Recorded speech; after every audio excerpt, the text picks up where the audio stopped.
As we get older, our bodies naturally begin to change in ways we may not always expect. Many people over the age of 50 start paying closer attention to their health, their diet, and especially their medical test results. One number that often causes confusion or concern is blood sugar, also known as blood glucose. It is very common for someone to check their glucose level and suddenly see numbers that feel alarming. Maybe you checked your blood sugar after a meal and saw 140, 160, or even 189. Immediately, the question pops into your mind, is this normal, or is something wrong with my body? If you are over 50, this is a question millions of people ask every single day. Blood sugar is a critical part of how our body produces and uses energy. Every time we eat carbohydrates, our digestive system breaks them down into glucose. That glucose then enters the bloodstream and is transported to cells throughout the body where it is used as fuel. The hormone insulin plays a major role in this process because it helps move glucose from the bloodstream into the cells. However, as we age, our metabolism changes. The body may become less sensitive to insulin, which means glucose can remain in the bloodstream longer than it used to when we were younger. This is one of the main reasons people over 50 may start noticing higher numbers on a glucose test, even if they have never had blood sugar issues before. But before we continue, take a quick second to support the channel. If you enjoy learning simple and practical health tips designed especially for adults over 50, make sure you subscribe and turn on notifications. This channel is dedicated to helping you understand your body, improve your health, and stay informed about the things that truly matter as we age. Now, let us continue because what you are about to learn about blood sugar after 50 might surprise you. First, it is important to understand what doctors consider a normal blood sugar range. When you check your blood sugar after fasting for several hours, most health organizations in the United States say a normal fasting level is typically between 70 and 99 milligrams per deciliter. When the number begins to rise above that range, doctors start paying closer attention. A fasting level between 100 and 125 is often considered pre-diabetes. This does not necessarily mean someone has diabetes, but it does mean the body is beginning to struggle with controlling glucose effectively. If the fasting level reaches 126 or higher on multiple tests, doctors may diagnose type 2 diabetes. However, things become a little more complicated when we talk about blood sugar after meals. Many people panic when they see a number like 160 or 180 on a glucose meter, but the context matters. After eating, it is completely normal for blood sugar to rise because the body is processing the food you just consumed. In most healthy individuals, blood sugar levels peak about 1 hour after eating and then gradually begin to return toward normal within 2 to 3 hours. For many people, a blood sugar level under 142 hours after a meal is considered a good sign that the body is processing glucose effectively. Now let us talk about a number that often appears in videos and online discussions, 189. Seeing a reading like 189 on a glucose meter can definitely cause concern, especially if you were not expecting it. But the key question is when that number was measured. If the reading happened shortly after a large meal that included carbohydrates, desserts, or sugary drinks, it may simply reflect the temporary rise that occurs during digestion. On the other hand, if your blood sugar remains consistently high hours after eating, or if high numbers appear frequently, that may indicate that your body is having difficulty regulating glucose properly. Another important factor to understand is insulin resistance. This condition becomes more common as people age, particularly after 50. Insulin resistance occurs when the body's cells stop responding to insulin as efficiently as they once did. As a result, the pancreas produces more insulin in an attempt to keep blood sugar levels under control. Over time, this extra effort can place stress on the body and eventually lead to higher blood sugar levels.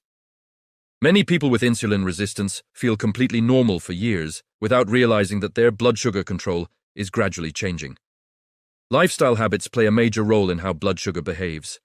The foods we eat, the amount of physical activity we get, and even our sleep patterns can influence glucose levels. Diets high in refined carbohydrates, sugary drinks, and processed foods can cause rapid spikes in blood sugar. On the other hand, meals that include fiber, protein, and healthy fats tend to create a slower and more stable rise in glucose. This is why nutrition experts often recommend balanced meals that combine multiple food groups instead of relying heavily on simple carbohydrates. Physical activity is another powerful tool for controlling blood sugar. When muscles move and contract during exercise, they use glucose as a source of energy.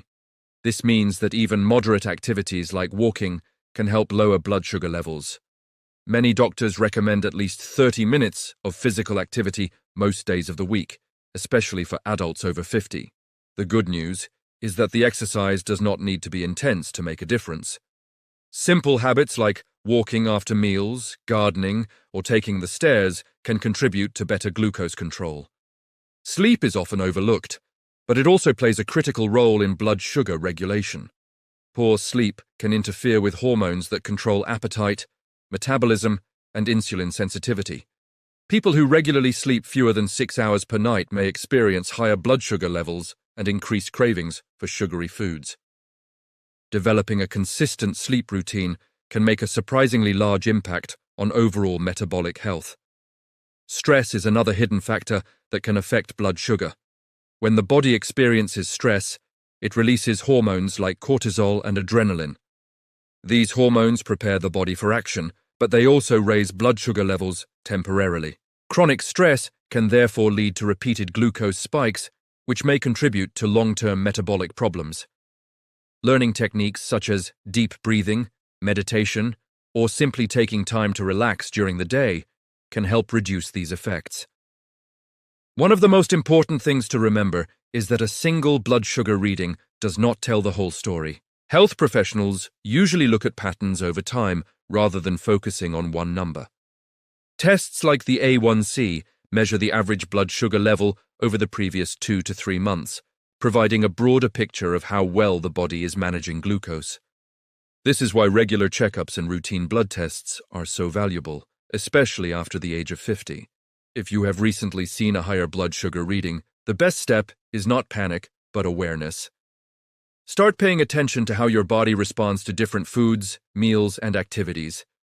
Monitoring your glucose levels occasionally can help you understand patterns and identify which habits support stable blood sugar. Small adjustments to diet, exercise, sleep, and stress management can often produce significant improvements over time. Many people are surprised to learn that blood sugar control is not just about avoiding sugar. In fact, the overall quality of the diet matters more than eliminating one specific ingredient.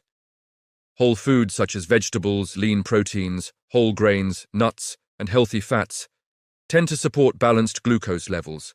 Reducing ultra-processed foods and sugary beverages can make a meaningful difference in metabolic health.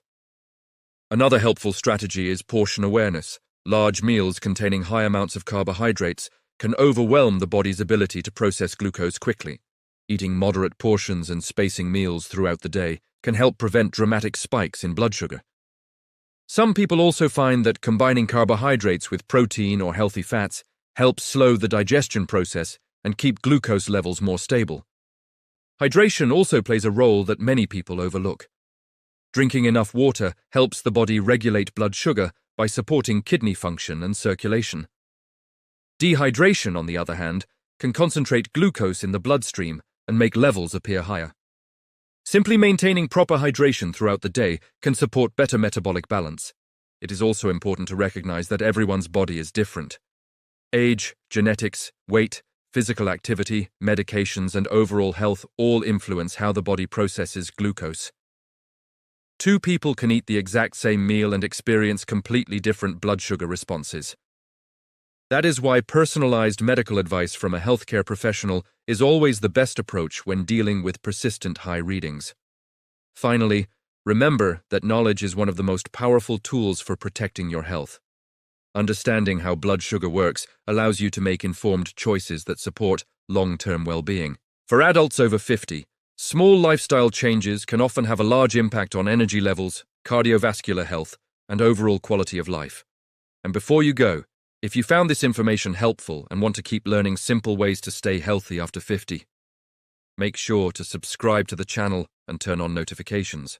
New videos are posted regularly with practical tips, easy-to-understand health explanations, and strategies designed specifically for adults who want to stay strong, active, and informed as they age. Thank you for watching, take care of your health, and I will see you in the next video.